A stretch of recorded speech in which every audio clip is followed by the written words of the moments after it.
हामी आज यो महिनावारी संवाद अर्थात् पीरियड टक कार्यक्रमको 5औं संस्करणमा आइपुगेका छौं र म आयोजक संस्थाहरू कनेक्सन नेपाल तथा इको कनेक्ट प्राइभेट लिमिटेडको तर्फबाट यहाँ उपस्थित रहनुभएका सम्पूर्ण महानुभावहरूलाई यो कार्यक्रममा स्वागत गर्न चाहन्छु र विशेष गरेर आज हामीहरू यो कार्यक्रममा हामीहरूलाई यो कार्यक्रममा केही जानकारीहरू प्रदान गर्नको लागि डाक्टर बालकृष्ण शाह उपस्थित हुनुभएको छ।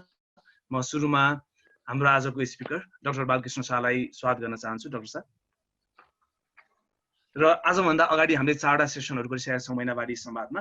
मुख्य गरेर महिनावारीसँग सम्बन्धित रहेका वैज्ञानिक तथ्यहरू र समाजमा विद्यमान रहेका रीतिरिवाजहरू तथा कुरीतिहरू र त्यसले निम्त्याउने शारीरिक मानसिक र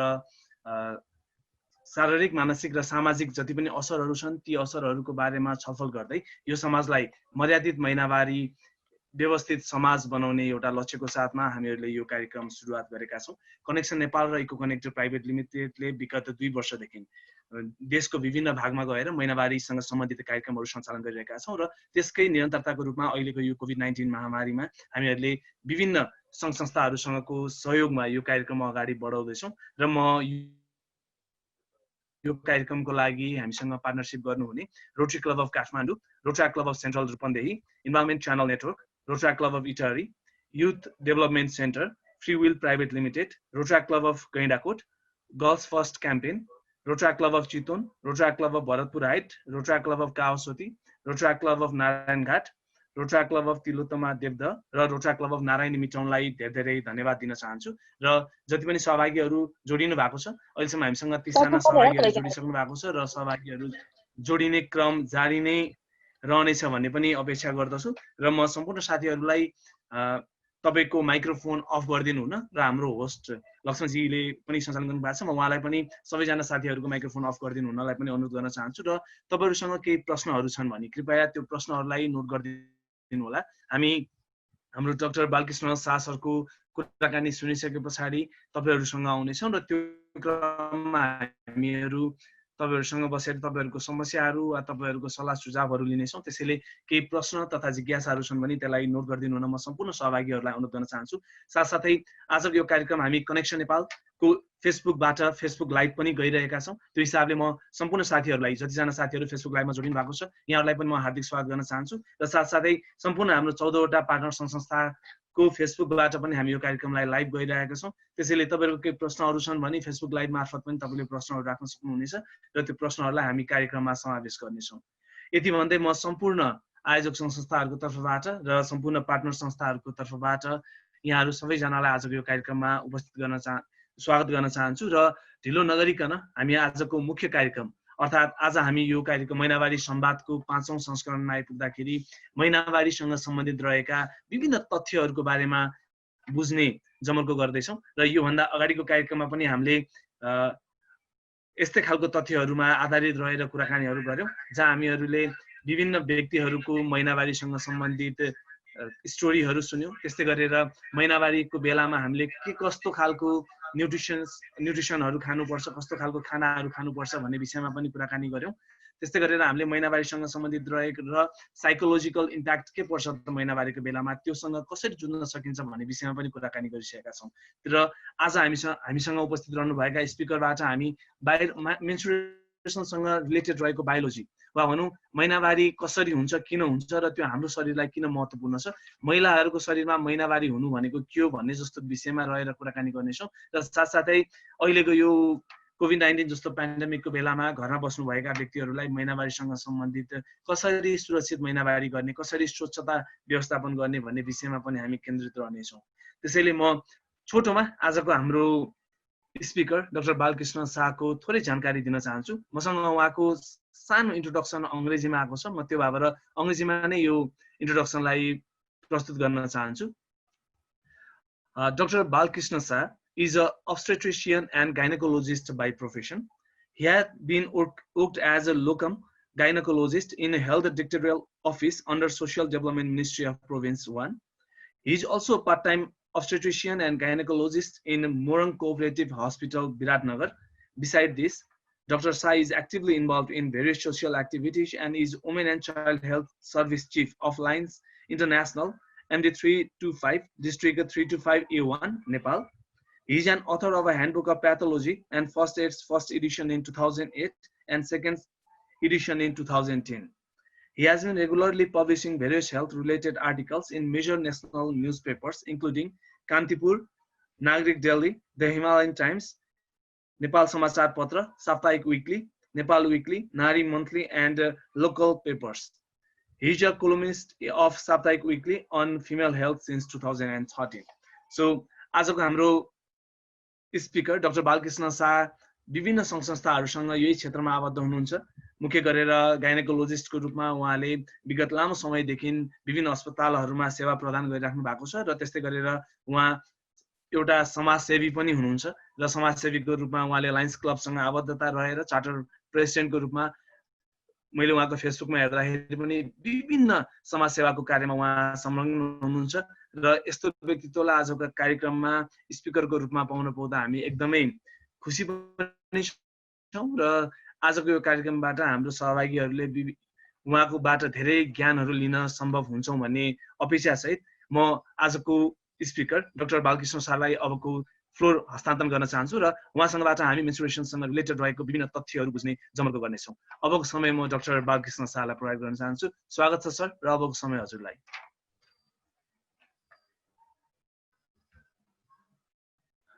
डाक्टर साहब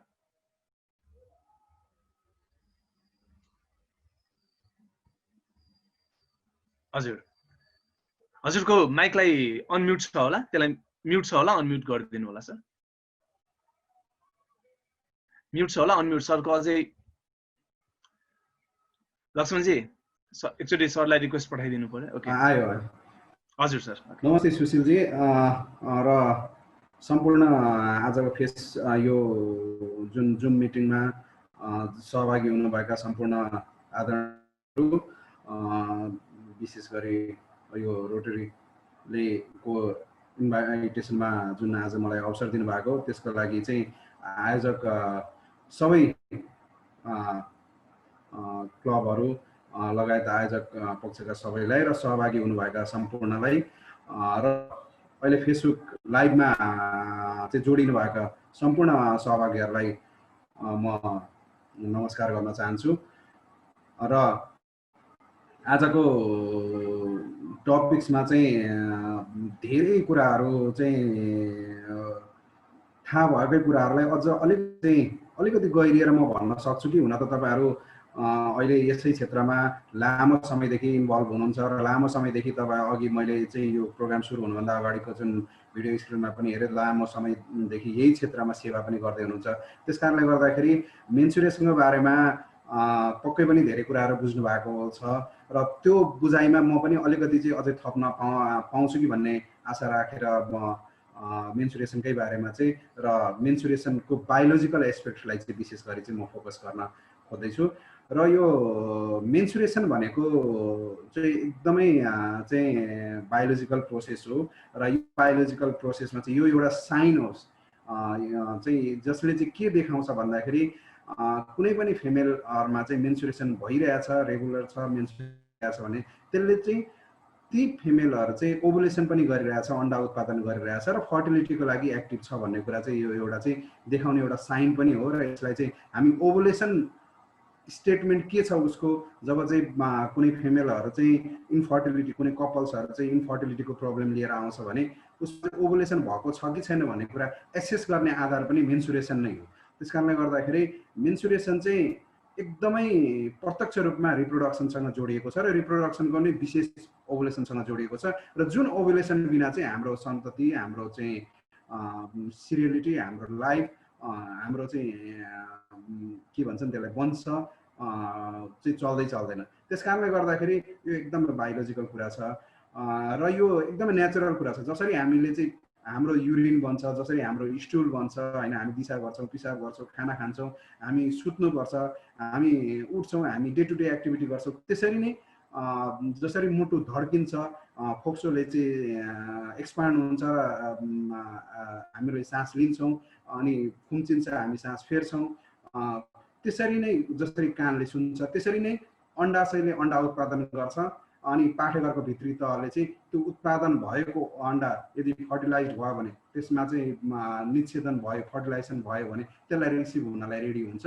र यदि नभइसकेन भने चाहिँ त्यो चाहिँ भित्री तह टुक्रिएर सफा हुन्छ। यो यति नै प्राकृतिक हो, जति नै प्राकृतिक हामी खाना खाएर चाहिँ पिसाब बन्छ, त्यति नै प्राकृतिक हो जति हामी पानी खाएर पिसाब बन्छ, त्यति नै प्राकृतिक हो जति हामी चाहिँ सुतेपछि फ्रेस हुन्छौँ, त्यति नै आवश्यक र चाहिँ जिन्दगीको लागि महत्त्वपूर्ण कुरा हो। मुटु धड्किन बन्द गरेपछि मान्छे मरे जस्तै यदि अण्डाशयले अण्डा उत्पादन गर्न बन्द गर्यो भने त्यो फिमेल, त्यो महिला, त्यो किशोरी चाहिँ बच्चा पाउन सक्दैन। त्यस कारणले गर्दाखेरि यो जीवनको चाहिँ हुने काम र प्राकृतिकले दिएको सबैभन्दा महत्त्वपूर्ण काम, जसको कारणले गर्दाखेरि नै हाम्रो सन्तति चाहिँ कायम रहन्छ, त्यो त्यति नै महत्त्वपूर्ण काम हो भनेर चाहिँ सबै मान्छेले चाहिँ बुझ्नुपर्छ।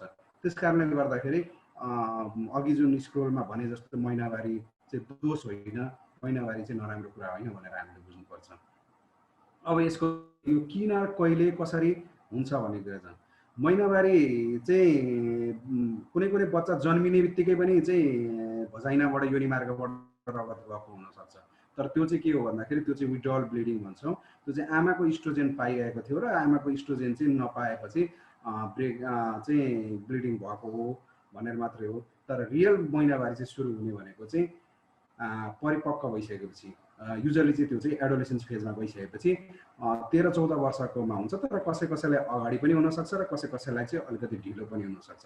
यो चाँडो र ढिलो भनेको उसको परिपक्वता कति बेला आउँछ भन्ने कुरा चाहिँ उसमा मात्रै निहित नभएर उसको वंशानुगतको कुरामा पनि भर पर्छ, ऊ बस्ने क्लाइमेटमा पनि भर पर्छ, उसले लिने खाना न्युट्रिसनल स्ट्याटसमा पनि भर पर्छ। यी कुराहरू विविध फ्याक्टरहरूले चाहिँ असर गरिरहेको हुन्छ र यो चाहिँ महिनावारी हुने क्रम चाहिँ एज चाहिँ अहिले घट्दो ट्रेन्डमा छ। यसको पछाडि चाहिँ न्युट्रिसनल स्ट्याटसलाई पनि हुनसक्छ भन्ने कुरा चाहिँ एजुम्सन गरिएको छ।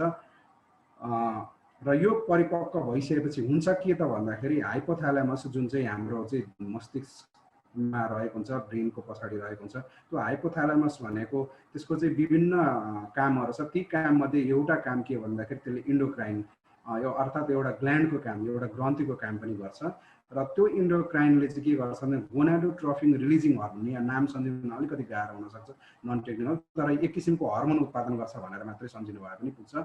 त्यो हर्मोनको, गोनाडोट्रोफिन रिलिजिङ हर्मोनको इन्फ्लुएन्सबाट चाहिँ पिट्युटरी ग्ल्यान्ड, जुन चाहिँ मास्टर ग्ल्यान्ड्स पनि भन्छ, जसले चाहिँ शरीरको महत्त्वपूर्ण कुराहरूलाई चाहिँ रेगुलेसन र कन्ट्रोल गर्ने काम पनि गरिरहेको हुन्छ।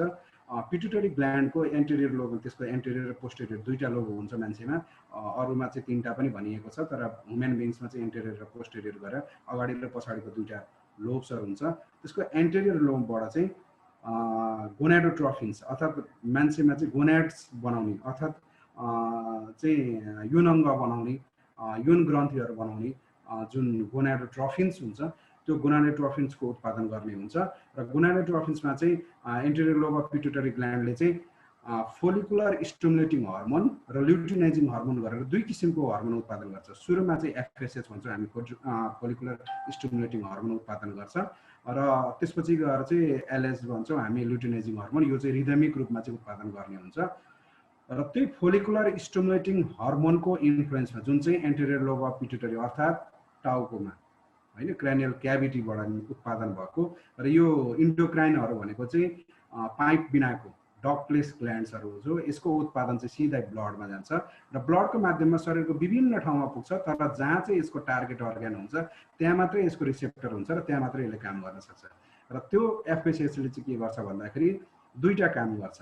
एउटा चाहिँ अण्डाशयमा अण्डा उत्पादन गर्नलाई जुन चाहिँ फोलिकल्सहरू चाहिँ जो जन्मजातै चाहिँ किशोरीहरूले चाहिँ उसको अण्डाशयमा चाहिँ फोलिकल्सहरू चाहिँ लिएर आएको हुन्छ, त्यो फोलिकल्सलाई चाहिँ नामैले भन्छ फोलिकल्सलाई चाहिँ स्टिमुलेट गर्छ र त्यहाँबाट इस्ट्रोजेन भन्ने उत्पादन गर्न आउँछ र अण्डालाई पनि त्यो फोलिकल्सहरूलाई चाहिँ ठुलो बनाउँदै जान्छ, जसलाई चाहिँ प्राइमरी ओसाइडबाट सेकेन्डरी ओसाइड्समा चाहिँ कन्भर्ट गर्छ र सेकेन्डरी ओसाइड चाहिँ पछाडि ओभुलेसन हुने हुन्छ, अर्थात् अण्डा उत्पादन चाहिँ एकातिर चाहिँ अण्डा उत्पादनलाई चाहिँ उत्प्रेरित गर्दै जान्छ र बढाउँदै जान्छ भने अर्कोतिर त्यसले निकाल्ने अण्डाशयबाट निकाल्ने इस्ट्रोजेन हर्मोनले चाहिँ के गरिदिन्छन् भन्दाखेरि पाठेघरको भित्री तह चाहिँ अब चाहिँ अन्डा उत्पादन हुन्छ है, तपाईँ चाहिँ रेडी हुनुपर्छ भनेर पाठेघरलाई चाहिँ साइन दिन्छ र त्यो साइनकै आधारमा त्यो हर्मोनको इन्फ्लुएन्समा चाहिँ पाठेघरको भित्री तह जसलाई हामी इन्डोमेट्रियम भन्छौँ, इन्डोमेट्रियम चाहिँ बाक्लिँदै जान्छ, बाक्लिँदै त्यो फेजलाई चाहिँ हामी प्रोलिफेरेटिभ फेज पनि भन्छौँ, किनभने त्यसलाई प्रोलिफेरेसन हुन्छ। प्रोलिफेरेसन भनेको चाहिँ सेलको नम्बरहरू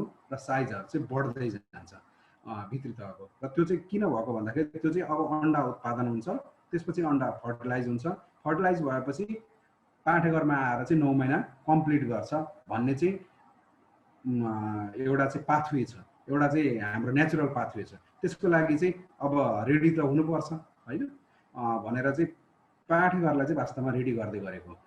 जब चाहिँ के हुन्छ भन्दाखेरि यो फोलिकुलर स्टिमुलेटले हर्मोनले काम गर्दै जान्छ र काम गर्दै गएपछि चाहिँ प्राइमरी ओसाइट जुन चाहिँ अन्डाशयमा रहेको हुन्थ्यो त्यो चाहिँ सेकेन्डरी ओसाइट भएर चाहिँ फुट्छ र त्यो फुटेर बाहिर आउँछ। बाहिर आउने प्रोसेसलाई चाहिँ हामी ओभुलेसन भन्छौँ, अन्डा उत्पादन भएको भन्छौँ। अन्डा उत्पादन हुनलाई सामान्यतः 14 दिनसम्म लाग्छ, तर यसको चाहिँ यति नै दिनमा हुन्छ भन्ने कुरा 100% चाहिँ एस्योर गर्न सकिँदैन। कसैको 8 दिनमा पनि अन्डा उत्पादन भएको छ होइन। त्यस कारणले गर्दाखेरि हरेक मान्छेको एउटै साइकल हुन्छ भन्ने कुरा छैन। अहिले कति दिनसम्म नर्मल भन्ने कुरा अहिले म पछि आउँछु। तर जे होस् अन्डा उत्पादन भयो होइन, एफएसएसले स्टिमुलेट गरेर चाहिँ प्राइमरी ओसाइटबाट सेकेन्डरी ओसाइट भयो र सेकेन्डरी ओसाइट चाहिँ फुट्यो, ओभुलेसन भयो, अर्थात् अन्डा उत्पादन भयो। यो अन्डा उत्पादन हुने बित्तिकै त फेरि यो त दिमागमा त सबै कुरा छ, फिडब्याक मेकानिजमहरू छ। यहाँ यो भयो भन्ने कुरा ठ्याक्क थाहा पाए हुन्छ। थाहा पाउने बित्तिकै एन्टेरियर लोब अफ पिट्युटरीले के गर्छ भन्दाखेरि अब ओभुलेसन भयो, अब एफएसएस निकाल्नु पर्दैन, एफएसएसको लेभल पुग्यो, अब के गर्नुपर्छ भन्दाखेरि एलएच निकाल्नुपर्छ, ल्युटिनाइजिङ हर्मोन निकाल्नुपर्छ भन्छ।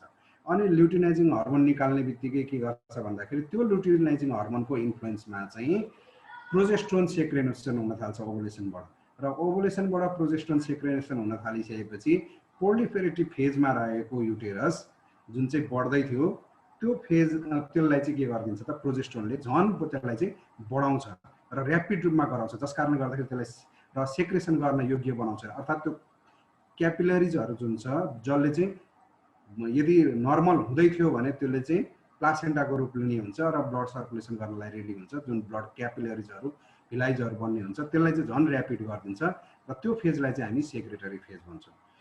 अब यता अन्डा उत्पादन भयो, उता चाहिँ युटेरस चाहिँ सेक्रेटरी फेजमा गयो र झन् बाक्लिँदै गयो। तर यदि अन्डा फर्टिलाइजेसन भएन भनेको बच्चा रहेन भने, अर्थात् चाहिँ अन्डा निषेध भएन भने, त्यसले अब स्पर्मेटोजोआ पाएन होइन, अनि फर्टिलाइजेसन हुन सकेन भने के हुन्छ भन्दाखेरि फर्टिलाइजेसन नभइसकेपछि युज अफ प्रोजेस्टेरोनको चाहिँ जति युज हुनुपर्ने थियो, अपडेट हुनुपर्ने थियो, त्यो नहुन पाउँदैन। अपडेट नहुन पाएपछि प्रोजेस्टेरोनको लेभल बढ्दै जान्छ र प्रोजेस्टेरोनको लेभल बढी भएपछि फेरि नेगेटिभ फिडब्याक मेकानिजमले के भन्छ भन्दाखेरि युटेरसमा त प्रोजेस्टेरोनको लेभल धेरै भइसक्यो, अब चाहिँदैन भन्छ। त्यसपछि के हुन्छ त प्रोजेस्टेरोनको चाहिँ सेक्रेसन बन्द हुन्छ। प्रोजेस्टेरोनको सेक्रेसन बन्द भनेपछि क्रिटिकल लेभल एउटा चाहिँ अप्टिमल लेभल अफ प्रोजेस्टेरोन भएन भने त्यो लेभलभन्दा कम हुने बित्तिकै इन्डोमेट्रियम ब्रेकडाउन हुन्छ र इन्डोमेट्रियम ब्रेकडाउन भएपछि त्यहाँ त क्यापिलरिजहरू थियो, ब्लडहरूको क्यापिलरिज त्योहरू सबै फुट्छ र ब्लिडिङ हुन्छ, जसलाई चाहिँ हामी मेन्सुरेटिङ भन्छौँ। त्यो मेन्सुरेटिङ ब्लड निस्किन्छ। त्यो ब्लडमा के हुन्छ भन्दाखेरि त्यो अन्डा जुन उत्पादन भएको थियो त्यो पनि हुन्छ, त्यसका कुराहरू पनि हुन्छ, त्यो त फर्टिलाइजेसन हुन पाएन, इन्डोमेट्रियमको भित्री तह हुन्छ होइन, त्यसमा चाहिँ ब्लड क्यापिलरिजहरू हुन्छ, ब्लड हुन्छ र यी कुराहरू बाहिर निस्किन्छ। यो यसरी चाहिँ अनि यो निस्किसकेपछि फेरि के हुन्छ त प्रोजेस्टेरोनको लेभल पनि सबै घट्छ, इन्डोमेट्रियमको भित्री तह पनि घट्छ। त्यसपछि के हुन्छ भन्दाखेरि यो प्रोजेस्टेरोनको लेभल पनि घट्यो, भित्री तह पनि ब्रेक भयो भन्ने कुरा भइसकेपछि फेरि चाहिँ एन्टेरियर लोब अफ पिट्युटरीले के गर्छ त एफएसएस सेक्रेसन गर्न थाल्छ र फेरि फोलिकुलर स्टिमुलेटिङ हर्मोनले गर्दा यसले फेरि चाहिँ अर्को ओसाइट्सलाई चाहिँ स्टिमुलेट गर्न थाल्छ र इस्ट्रोजन प्रोडक्सन गर्छ र फेरि प्रोलिफेरेटिभ फेजमा जान्छ। यसरी चाहिँ यो चाहिँ साइकल चाहिँ कन्टिन्यू भएकोले गर्दाखेरि मेन्सुरेसनलाई हामी मेन्सुरेसन साइकल पनि भन्छौँ, किनभने यो कन्टिन्यू चल्ने साइकल हो। यो साइकल चाहिँ जहिले चाहिँ परिपक्व भएको हुन्छ र सुरुमा हुन्छ त्यसलाई चाहिँ हामी मेनार्की भन्छौँ। मेनार्की टु मेनोपज, जबसम्म चाहिँ महिनावारी सुकिँदैन तबसम्म चाहिँ। मेनोपजको एज पनि 100% यही एजमा हुन्छ भने छैन, युजली 49-50 को सराउन्डिङमा हुन्छ। तर कसैलाई अगाडि पनि हुनसक्छ, कसैलाई पछाडि पनि जान सक्छ। यसको पनि यिनै कारणहरू हुन्छ। हाम्रो जेनेटिकको कारण हुनसक्छ, इन्भाइरोमेन्टल फ्याक्टर हुनसक्छ, कुनै डिजिजहरूको कारणले हुनसक्छ, न्युट्रिसनल स्ट्याटसको कारणले हुनसक्छ। त्यो कारणहरूले गर्दाखेरि कसैको अगाडि सुक्ने, कसैको पछाडि सुक्ने हुनसक्छ। अब यो साइकल पछि हामी यसको बायोलोजिकल पार्टमा जाउँ भने अब कति दिनमा यो साइकल रिपिट हुन्छ त, कति दिनमा मेन्सुरेसन हुन्छ त, यो पनि हामीले बुझ्नु जरुरी छ। मैले अघि पनि भने हरेक मान्छेको एक्ज्याक्ट यति नै दिनमा ओभुलेसन हुन्छ भन्ने कुरा छैन। ओभुलेसनको एक्ज्याक्ट नहुने बित्तिकै ओभुलेसन साइकलको पनि एक्ज्याक्ट हुँदैन र मेन्सुरेसन साइकलको पनि एक्ज्याक्ट हुँदैन। त्यस कारणले गर्दाखेरि यो चाहिँ टेन्टेटिभ भन्ने कुरा हो। टेन्टेटिभ यो महिना भएको कारणले गर्दाखेरि यसलाई हामी महिनावारी भनेको। तर सबैको 30 दिनमा हुन्छ भन्ने छैन, सबैको 28 दिन भनिरहेको हुन्छ। 28 दिन चाहिँ एभरेज भएकोले 28 दिन भनेको, तर सबैको 28 दिनै हुन्छ भन्ने पनि छैन। यो चाहिँ नर्मली हामी के भन्छौँ, 28 ± 7 भन्छौँ। अब प्लस गर्दा 35 पुग्छ, माइनस गर्दा 21 पुग्छ। त्यसैले हामीले बुझ्नु के पर्छ भने 21 देखि लिएर 35 डेजको भित्र यदि साइकल छ भने त्यसलाई हामी एबनर्मल भन्न मिल्दैन, त्यो चाहिँ नर्मल साइकल हो। अब ब्लिडिङ कति दिन हुन्छ त, इन्डोमेट्रियम एकै दिनमा सबै टुक्रा हुन्छ भन्ने छैन हैन। अब त्यसको नि फेजहरू छ हैन, कग्निटिभ फेज छ, कन्स्ट्रक्सन हुन्छ। त्यो भएकोले गर्दाखेरि एकै दिनमा चाहिँ सबै चाहिँ खतरा खुद्रुक भएर चाहिँ इन्डोमेट्रियम टुक्रिएर चाहिँ सबै निस्किसक्छ भन्ने हुँदैन। यसको लागि नर्मल टाइम कति हो भन्दाखेरि नर्मल हामी 4 दिन भन्छौँ। त्यसमा चाहिँ 1 दिन प्लस माइनस भन्छौँ भनेको 3 दिनदेखि लिएर 5 दिन चाहिँ हामी नर्मल मान्छौँ। तर कसैमा चाहिँ यो चाहिँ 7 डेजसम्म पनि जान सक्छ, जसलाई चाहिँ हामी नर्मलै मान्छौँ। अब यसमा ब्लड लस कति हुन्छ भन्दाखेरि नर्मली हामीले के भन्छौँ भन्दाखेरि पहिलो दिनभन्दा दोस्रो दिन अलिक बढी हुन्छ, तर म्याक्सिमम लिमिटेसन 1 दिनको भनेको 80 ml सम्म हो। अब 80 ml चाहिँ नाप्ने कुरो चाहिँ हुँदैन। त्यसै गर्दाखेरि नर्मली 2टा प्याडसम्म सक हुनसक्छ भनेर चाहिँ हामी चाहिँ दोस्रो दिनमा चाहिँ 2टा प्याडसम्म चाहिँ सक हुनसक्छ, अथवा 2टा प्याड सक हुनसक्छ, त्यसलाई चाहिँ नर्मल मान्छौँ। अब यदि 21 दिनभन्दा अगाडि नै आयो, 15 दिन 16 दिन 17 दिन त्यसरी नै चाहिँ भइरहेछ भने त्यसलाई चाहिँ हामी के भन्छौँ भन्दा त्यो त एकै महिनामा धेरै भयो, 2 चोटि भयो हैन, 3-4 महिनामा कम भयो भने त्यसलाई चाहिँ पोलिमेनोरिया भन्छौँ। त्यो चाहिँ धेरै भयो। तर कसैलाई 35 दिनभन्दा माथि गयो साइकल, अब 40 दिन 45 1 महिना हुन्छ, त्यसलाई ओलिगोमेनोरिया भन्छौँ हैन। अब यो यसको एबनर्मलहरू चाहिँ हुन सक्छ। तर सबै हामीले बुझ्नुपर्ने कुरा के छ भन्दाखेरि सबै एबनर्मल भनेको चाहिँ डिजिज नहुन सक्छ। किन भन्दाखेरि यो हर्मोनल हर्मोन ब्यालेन्स हुनलाई चाहिँ कसैलाई समय लाग्न सक्छ, कसैलाई चाहिँ एक्ज्याक्ट सेम टाइमिङ हुन सक्छ भन्ने चाहिँ छैन। त्यस कारणले गर्दाखेरि यो हामी एभरेज यसरी माने तापनि कोही बेला चाहिँ अगाडि हुने, कोही बेला पछाडि हुने, कोही बेला कसैलाई धेरै दिनमा हुने, कसैलाई 2 दिन मात्रै हुने, कसैलाई थोपा मात्रै देखिने, यस्ता कुराहरू आउन सक्छ। अब हाम्रो दिमागमा आउँछ यो हाम्रो चाहिँ 21 दिनदेखि 35 दिन तपाईँले नर्मल भन्नुभएको छ, अब मेरो त 37 दिनमा हुन्छ, सधैँ 37 दिनमा हुन्छ, म उपचार गर्नु कि नगर्नु, यस्ता कुराहरू पनि आउन सक्छ। तर हामीले बुझ्नुपर्ने कुरा के छ भने तपाईँको 37 दिनमा हुन्छ अथवा 40 दिनमा हुन्छ भने तपाईँलाई के नराम्रो छ र? हामीले त कन्डिसन अनुसार चाहिँ अब भने तापनि तपाईँलाई नराम्रो त केही पनि भएको छैन भने चाहिँ हामीलाई नराम्रो पीडित भएको छैन भने हामीले उपचार गर्नु पर्दैन। तर तपाईँले मैले 21 दिन भने, तर तपाईँलाई 21 दिनको होइन, तपाईँलाई चाहिँ 17 दिनमा भइरहेछ। अब सधैँ त 17 दिनमा भएको छ भने मैले उपचार गर्ने कि नगर्ने भन्ने कुरा आउँछ। अब यसमा चाहिँ नराम्रो भएको छ कि छैन होला त भन्दाखेरि हरेक महिना 17 दिनमा हुँदाखेरि त उसको त मेन्सुरेसन त धेरै भयो, उसको ब्लड लस त धेरै भयो अल्टिमेटली। त्यस कारणले गर्दाखेरि हामीले चाहिँ ब्लड लस धेरै भयो भने हामीले चाहिँ ट्रिटमेन्ट गर्न पर्ने हुनसक्छ। हामी त्यसलाई चाहिँ भरसक चाहिँ मेन्सुरेसन चाहिँ कम दिनमा नहोस् भन्ने हुन्छ, किनभने त्यसले चाहिँ अल्टिमेटली ब्लड लस गराउनु नै हुन्छ बढी। अनि त्यसपछि गएर अब तपाईँले मैले 4 ± 1 भने 3 दिनदेखि 5 दिन हुन्छ, बढीमा 7 दिन हुन्छ, मेरो त 10 दिन हुन्छ भने पनि धेरै ब्लड लस हो, उपचार गर्नु पर्यो। तर मेरो त 2 दिन मात्रै हुन्छ भन्छ, 2 दिन मात्रै भयो भने त उपचार गर्नुपर्ने आवश्यकता नहुन सक्छ, किन भन्दाखेरि 2 दिनले कुनै नराम्रो त गरेको छैन। अब त्यसपछि अर्को क्वेसन आउँछ कि मेरो त 5 वटा 6 वटा प्याड हुन्छ, हुल्लुल्लै बग्छ, चोक्टै जान्छ भन्छ। त्यो भनेको ब्लड लस ज्यादा भयो। ब्लड लस ज्यादा भयो भने त तपाईँलाई विकनेस गराउन सक्छ, त्यसैले त्यसको उपचार गर्नुपर्छ। तर मैले त थोपा मात्रै देखियो भन्छ, थोपा मात्रै देखिएर नराम्रो भएको छैन, त्यसले ब्लड लस तपाईँले बढी गराएको छैन भने त्यसलाई उपचार गरिराख्नु पनि आवश्यकता नहुन सक्छ। यो चाहिँ नर्मल कुराहरू भयो। अब महिनावारी कम हुँदा हामीले उपचार गर्न पर्दैन, महिनावारीमा बढी ब्लड लस हुँदाखेरि धेरै लामो समय हुँदाखेरि उपचार गर्न पर्छ भनौँ। तर अब कम हुँदा के हुनसक्छ भन्दाखेरि उसको ओभुलेसन राम्रो नभएको हुनसक्छ। यदि त्यो फिमेलले त्यो महिलाले बच्चा पाउने चाहना राख्छ भने चाहिँ हामीले चाहिँ एउटा बच्चा भइरहेको छैन भने हामीले चाहिँ यसको पछाडि कारणहरू धेरै खोज्नुपर्ने हुन्छ कि यो महिनावारीले चाहिँ मैले अघि नै भने यसले चाहिँ के कोअर्डिनेसन गर्छ भने महिनावारीले चाहिँ ओभुलेसनको सङ्केत गरिरहेको हुन्छ। उसको महिनावारी गडबडले उसको ओभुलेसन गडबड भएको छ कि छैन भन्ने कुरा पनि देखाइरहेको हुन्छ। र हामीलाई चाहिँ प्रजनन स्वास्थ्यको लागि रिप्रोडक्सनको लागि ओभुलेसन अति आवश्यक हुनसक्छ। त्यसैले दम्पतिमा गइसकेपछि उसलाई बच्चा चाहिएको हुनसक्छ। त्यो बेला हामीले चाहिँ थप उपचार गर्ने होइन, बढी दिनमा हुन्छ भने पनि उपचार गर्ने, कम दिनमा पनि हुन्छ भने उपचार गर्ने हुनसक्छ। तर त्यो महिनावारीलाई रेगुलर गर्ने भन्दा पनि महिनावारीसँग एसोसिएटेड भएको ओभुलेसन कुरालाई चाहिँ रेगुलर गर्नलाई र ओभुलेसन गराएर उसको बच्चा कन्सिभ गराउनलाई चाहिँ हो। त्यस कारणले गर्दाखेरि त्यो कुरा चाहिँ बुझ्न आवश्यक हुन्छ। र अर्को कुरा, अब महिनावारीको बेलामा चाहिँ के हुन्छ भन्दाखेरि पाठेघरको भित्री तट टुक्रिन्छ। भित्री तट टुक्रिएपछि त्यहाँ प्रोस्टाग्ल्यान्डिनहरू रिलिज हुन्छ। प्रोस्टाग्ल्यान्डिन रिलिज हुन्छ र पाठेघरको सङ्कुचन हुन्छ। यो दुईटै कुराले चाहिँ महिनावारीमा दुखाइ हुन्छ। यो नर्मल हो, दुखाइ हुनु भनेको नर्मल हो। तर सबै मान्छेको दुखाइको लेभल सहन सक्ने लेभल एउटै हुँदैन। एउटा सहन सक्ने लेभल पनि एउटै हुँदैन, अर्को सबैलाई उति नै दुख्छन् भनेर पनि भन्न सकिँदैन। कोही मान्छेलाई 101 ज्वरो छ भने ऊ अफिस आउन सक्छ, एज युजुअल काम गर्न सक्छ, मलाई अलिकति गाह्रो भइरहेछ, फिभर भइरहेछ जस्तो छ, तर म ठिक छ, म अलिकति गर्छु, तपाईँहरूलाई टेन्सन दिन्न, म चाहिँ अलिकति डिस्कम्फर्ट चाहिँ छु भन्छ, काम गर्छ ओर्छ, अलिकति स्लोमा गर्लान् तर गर्न चाहिँ गर्छन् ओर्छन् जान्छ र टेम्परेचर नाप्यो 101 हुन्छ। त्यो उसले 101 सम्मको थ्रेसहोल्ड उसले एब्जर्भ गर्न सक्ने भयो। तर कसैलाई चाहिँ 99.6 क्रस गर्ने बित्तिकै 100 पुगेको हुँदैन, एकदम कमी आउने हुन्छ। त्यो उसको थ्रेसहोल्ड कम भएको, उसले ढाँटेको, उसले बहाना गरेको होइन। त्यस कारणले गर्दाखेरि मलाई त मेरो त महिनावारीमा त खासै दुखेको थिएन, तँ नाटक गर्छस् भनेर चाहिँ कसैलाई होच्याउनु हुँदैन।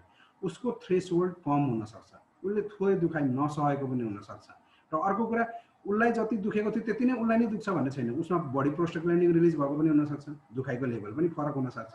तर कसैलाई यदि महिनावारीको दुखाइको कारणले गर्दाखेरि उसले डे टु डे एक्टिभिटी गर्न सक्दैन भने त्यसलाई हामी डिस्मेनोरिया भन्छौँ। र त्यो बेला हामीले एनाल्जेसिकहरू लिनुपर्ने हुन्छ। एउटा प्राइमरी डिस्मेनोरिया। अर्को कोही बेला सेकेन्डरी डिस्मेनोरिया पनि हुन्छ। सेकेन्डरी डिस्मेनोरिया भनेको के भन्यो भने चाहिँ एक्सक्युज मी, सेकेन्डरी डिस्मेनोरिया भनेको चाहिँ मेन्सुरेसन आफैमा ठिक छ, प्रोस्टाग्ल्यान्डिन नर्मल छ, तर पाठेघरमा नि अन्य रोगहरू छ, अन्य अर्ग्यानिक कजहरू छ। कसैको मासु खोलाको हुनसक्छ, कसैको इन्डोमेट्रिटिस हुनसक्छ, कसैको चाहिँ एडेनोमाइसिसहरू हुनसक्छ, कसैको पोलिसिस्टिक होला, अथवा पाठेघरमा अन्य इन्फेक्सन होला, के होला, अन्य कुनै रोगहरू पनि छ। त्यो रोगहरूले गर्दा पनि के गरेर हुन्छ त मेन्सुरेसन बढी पेनफुल बनाएको हुन्छ। त्यसैले पटक चाहिँ डिस्मेनोरिया छ भने हामीले चाहिँ रुल आउट गर्नुपर्ने हुन्छ, अरू कुनै रोगहरू छ कि छैन भनेर चाहिँ हेर्नुपर्ने हुन्छ। र कोही बेला कुनै रोगहरू नभेटिए तापनि मेन्सुरेसन पेनफुल हुनसक्छ। र त्यो चाहिँ फेरि चाहिँ फङ्सनल भन्छौँ त्यसलाई। त्यो चाहिँ ओभरियन पिट्युटरी, ओभरियन र युटेरसको एक्सिस भन्छौँ होइन। त्यो एक्सिसको फङ्सन चाहिँ राम्रो नभएकोले, अर्थात् पिट्युटरी, ओभरी र युटेरसको रिदमहरू जुन हर्मोनल रेगुलेसन ब्यालेन्स हुनुपर्ने, त्यो ब्यालेन्स रेगुलेसन नमिलेको कारणले गर्दाखेरि त्यो कुरा हुनसक्छ। त्यस कारणले गर्दाखेरि त्यो बेलामा चाहिँ हामीले चाहिँ लामो समयसम्म हर्मोनल पनि दिनुपर्ने हुनसक्छ, जसको कारणले गर्दाखेरि ओभरी, युटेरस र पिट्युटरीको चाहिँ हर्मोनल ब्यालेन्स उनीहरूले गर्नु पर्दैन र उनीहरूले रेस्ट पाउँछ। र त्यस कारणले गर्दा त्यसपछि के हुन्छ त रिदम राम्रो भएर आउँछ र त्यो एक्सिस राम्रो भइसकेपछि पछाडि गएर चाहिँ सबै मेन्सुरेसन रेगुलर पनि हुन्छ, पेनफुल पनि कम हुन्छ र पीडादायक कम हुन्छ। अब तपाईँहरूले यति धेरै प्रोजेक्टहरू काम गर्नुभएको छ, तपाईँहरूले यो कुरा बुझेकै हुनुपर्छ कि मेन्सुरेसनको कारणले गर्दाखेरि मोर देन 80% फिमेलहरू चाहिँ सफरर हुन्छ। कुनै न कुनै हिसाबले चाहिँ तिनीहरूलाई मानसिक तनाव हुन्छ र विशेष गरी एडोलेसेन्सहरूमा चाहिँ मेन्सुरेसन सुरु हुनुभन्दा अगाडिदेखि नै तनावहरू सुरु भइसकेको हुन्छ। त्यो तनावकै कारणले गर्दाखेरि मस्कुलर क्र्याम्पहरू आउने, अनि त्यसपछि गएर निन्द्रा नलाग्ने, बढी रिस उठ्ने, यस्तासम्म पनि हुनसक्छ। यो कुराहरूलाई हामी कग्निटिभ वेहरूबाट पनि जानुपर्छ।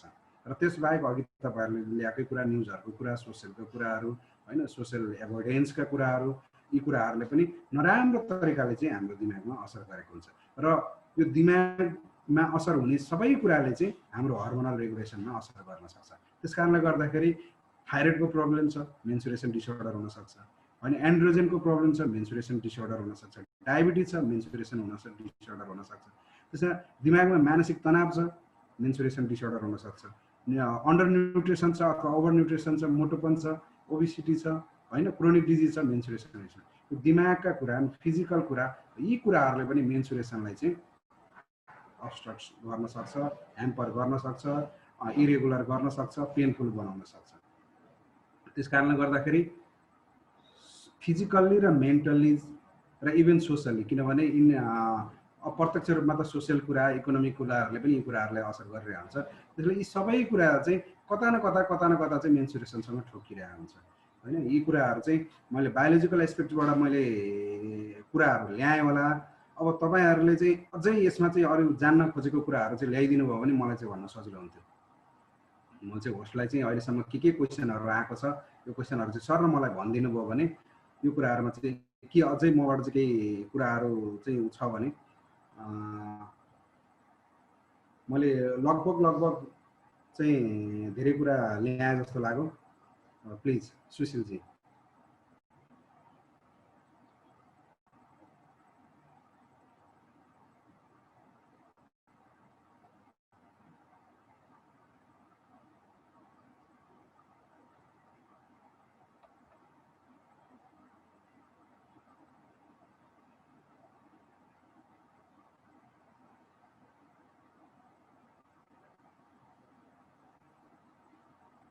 ओके, धन्यवाद बालकृष्ण सर। अलिकति टेक्निकल प्रब्लम भयो। धेरै धेरै धन्यवाद तपाईँलाई, किनकि धेरैवटा कुराहरू हामीले खोजेको अनुसारकै धेरैवटा विषयको कुराहरू आइसकेको छ र मुख्य गरेर महिनावारीसँग सम्बन्धित रहेको, महिनावारी किन हुन्छ, कसरी हुन्छ भन्ने कुरा चाहिँ विस्तृत रूपमा जानकारी गराइदिनु भएको छ। सायद धेरैजना साथीहरू जो नन मेडिकल सेक्टरको हुनुहुन्छ, धेरैजना महिला साथीहरू जो आज यहाँ उपस्थित हुनुहुन्छ, सधैँ महिनावारी त भइरहेको छ, तर महिनावारी कसरी हुन्छ र किन हुन्छ भन्ने विषय जुन हामीले त्यति धेरै सोच्ने वा त्यति धेरै त्यो विषयमा चाहिँ जानकारी लिने हामीले गर्दैनौँ पनि र जानकारी हुँदैन पनि, त्यो हिस्सामा पनि तपाईँले जुन जानकारीहरू दिनुभएको छ त्यसको लागि धेरै धेरै धन्यवाद। म साथीहरू जति पनि आज उपस्थित हुनुभएको छ, यहाँहरूलाई यदि तपाईँको केही प्रश्न छन् भने कृपया तपाईँको हात उठाइदिनु हुन होला। त्यहाँ रेज ह्यान्ड भन्ने एउटा अप्सन हुन्छ, रेज ह्यान्ड गरिदिनु हुन, वा तपाईँले मेसेन्जर यही च्याटको जुमको ग्रुप च्याटमा आफ्नो प्रश्न राखिदिनु हुन पनि अनुरोध गर्न चाहन्छु। र एउटा प्रश्न आएको छ, पुष्प पोखरेलजीले एउटा प्रश्न राख्नु भएको छ, मैले त्यो प्रश्न डाक्टर साहबसँग राख्न चाहेँ। के भन्नुभएको छ उहाँले भने, मेरो नानीको 13 वर्षको उमेरमा यही वैशाख 15 गते पहिलोपल्ट रजस्वला भयो, त्यो पछि भदौसम्म आइपुग्दा पनि फेरि महिनावारी भएको छैन। उसको तौल 60 केजी छ, तर अन्य कुनै पनि स्वास्थ्य समस्या छैन। 4 महिनासम्म रसवाला नहुनुको कारण के हुन सक्छ, हजुरले के सल्लाह दिनुहुन्छ भनेर प्रश्न राख्नु भएको छ।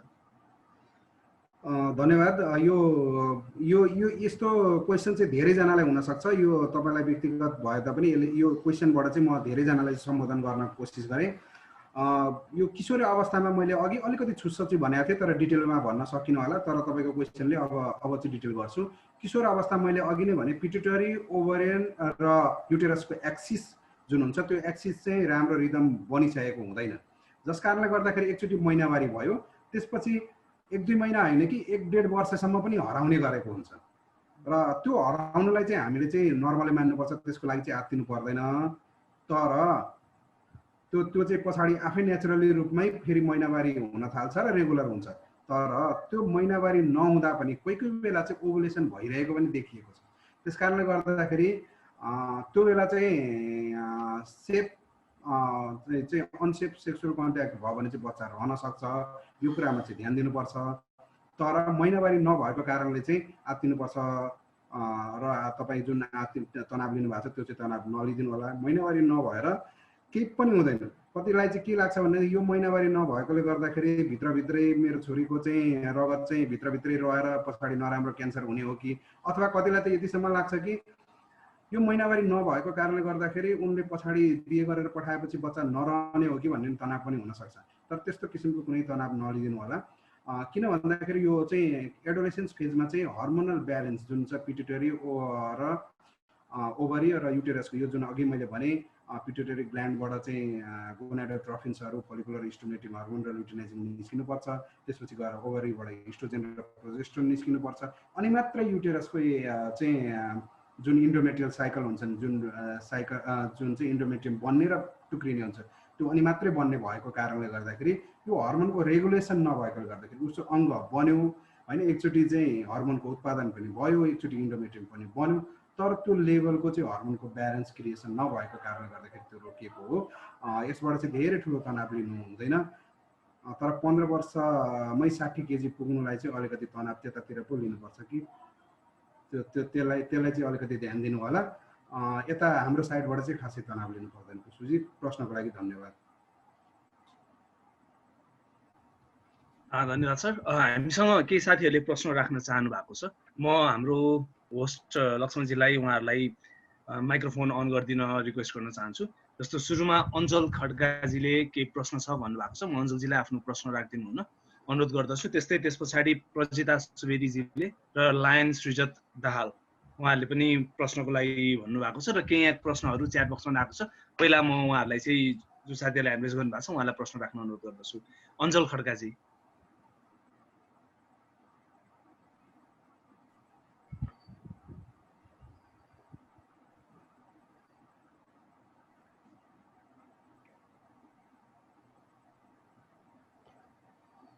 अञ्जलजीको माइक अन हुँदै गर्ला। म त्यो बिचमा अर्को प्रश्न जस्तो क्यारिन थापाजीले एउटा प्रश्न राख्नु भएको छ च्याट बक्समा। उहाँले के भन्नुभएको छ भने मेरो फर्स्टमा मेन्स्ट्रुएसन क्र्याम्प हुन्थ्यो एन्ड पिरियड 2-3 मन्थमा हुन्थ्यो, अहिले चेक गर्दा डर्मा ओभरी सिस्ट देखियो, अहिले मेडिसिन खाँदैछु, के यो सन्चो होला कि अपरेसन नै गर्नुपर्छ भन्ने प्रश्न राख्नु भएको छ डाक्टर साहब।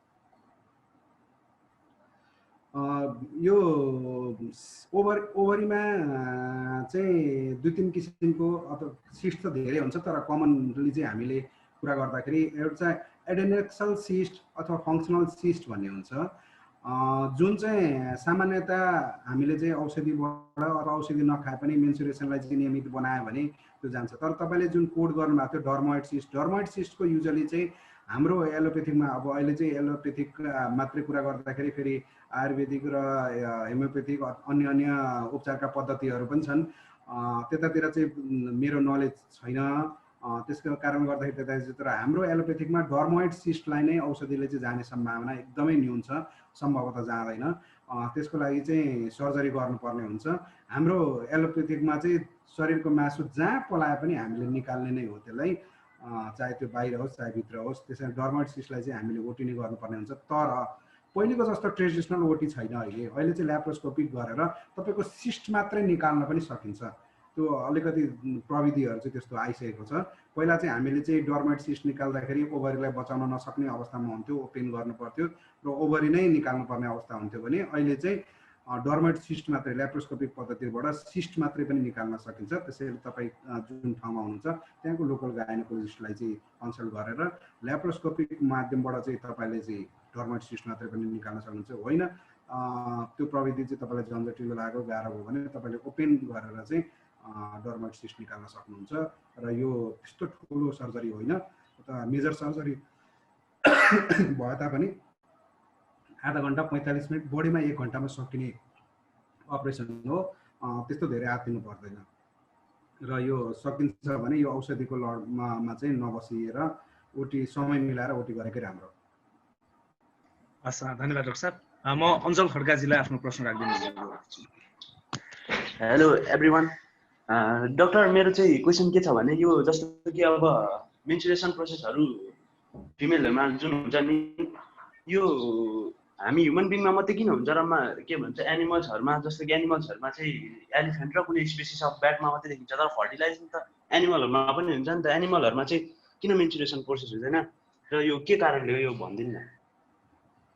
अब एनिमलमा किन हुँदैन भन्न चाहिँ म अलिक सक्दिनँ, उनीहरूको पनि आफ्नै प्रोसेस होला ओभुलेसनको, युटेरस उनीहरूको पनि तरिका हो र अब यो चाहिँ ठ्याक्क भेटनरीको लाई चाहिँ उनीहरूको अङ्गको बारेमा डिटेलमा पढेको हुन्छ र उनीहरूको यो प्रोसेसहरूको बारेमा जानेको हुन्छ। अब ह्युमन बिङ्सको चाहिँ प्रोसेस मैले अघि डिस्क्राइब गरेँ, त्यस कारणले गर्दाखेरि अब एनिमलमा किन भएन भन्नेतिर चाहिँ म अलिकति त्यसमा चाहिँ आफूलाई असक्षम ठाने। धन्यवाद डाक्टर साहब। हामीसँग अर्को साथीले प्रश्न राख्नु भएको छ, प्रजिता सुवेदी। म उहाँलाई प्रश्न राख्दिन अनुरोध गर्दछु।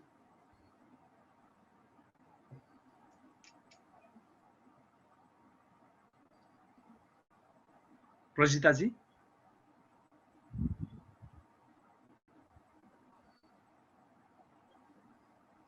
सायद माइकको।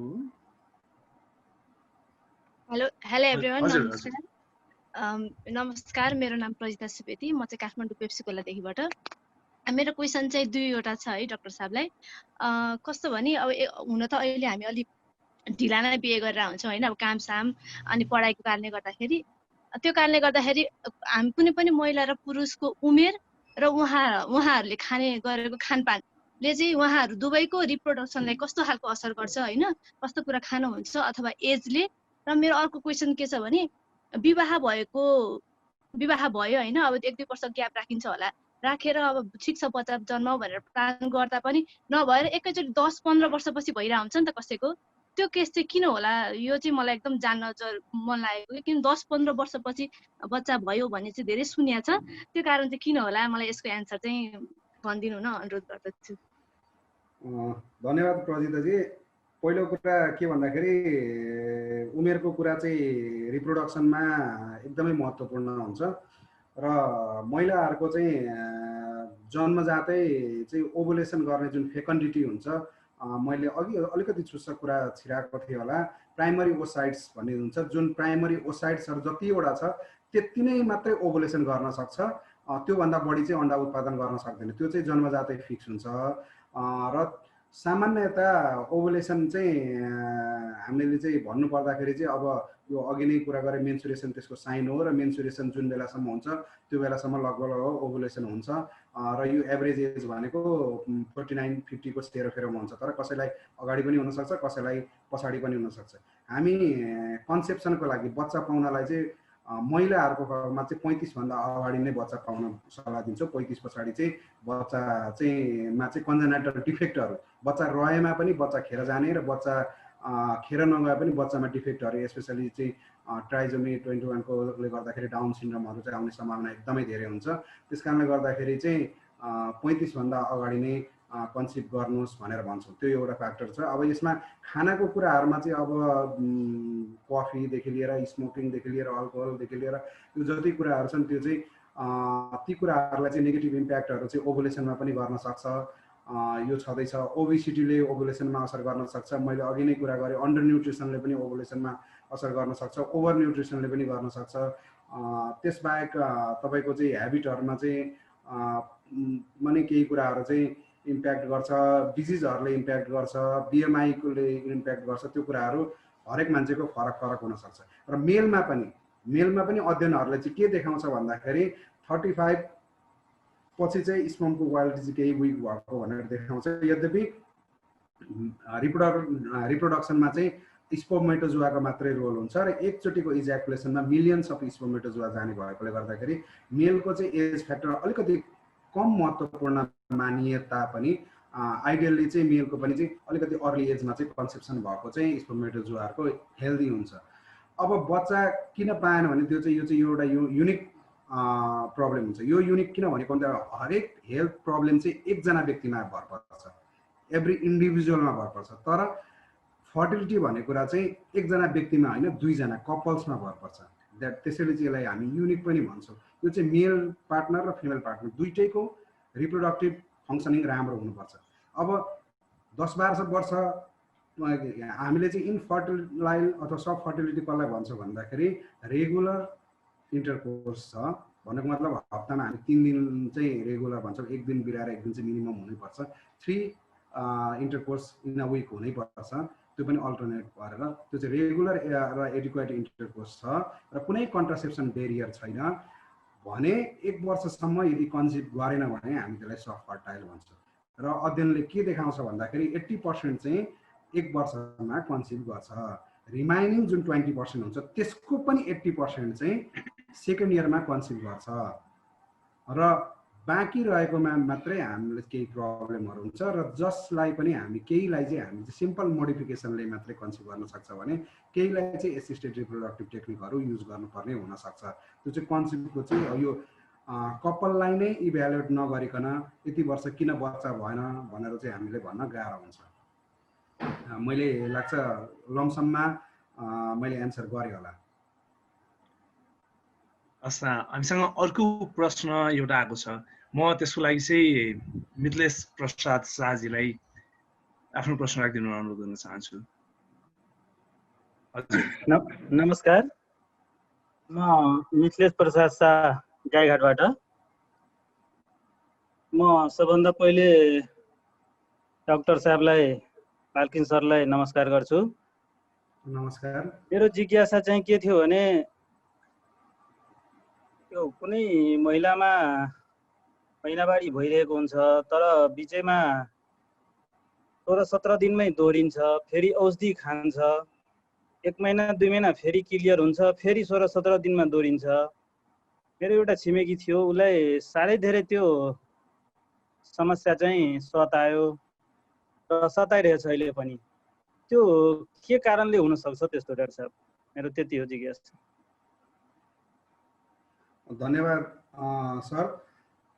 यो 21 दिनभन्दा अगाडि यदि महिनावारी हुन्छ भने चाहिँ त्यसलाई चाहिँ हामी एबनर्मल मान्छौँ र कसैलाई चाहिँ यदि 16-17 दिनमा भइरहेछ भने त्यो एबनर्मल हो, त्यसमा कुनै शङ्कै छैन।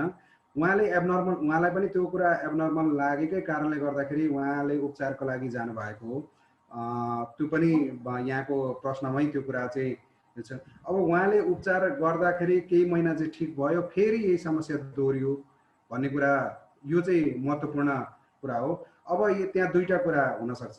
एउटा कुरा के भन्दाखेरि उहाँको जुन समस्या छ त्यो समस्या पूर्ण रूपले पत्ता नलाएर केही महिना चाहिँ केही समयलाई चाहिँ ठिक पार्ने सिम्टोमेटिक, जस्तै ज्वरो आयो हामीले सिटामोल दियौँ, सिटामोल दिएपछि ज्वरो कम भयो, तर ज्वरो भए तापनि कुन रोग हो त्यो रोग पत्ता नलागेपछि त्यो रोगले चाहिँ असर गरिराख्ने हुनसक्छ र फेरि पनि ज्वरो आउन सक्छ भने जस्तै उहाँको चाहिँ महिनावारी इरेगुलर भएको कारण चाहिँ पत्ता नलागेकोले त्यो चाहिँ फेरि चाहिँ अहिले औषधि खाउन्जेलसम्म ठिक भयो अथवा औषधि खाएको केही समय ठिक भयो र फेरि पनि भइरहेको हुनसक्छ। एउटा कारण त्यो हुनसक्छ।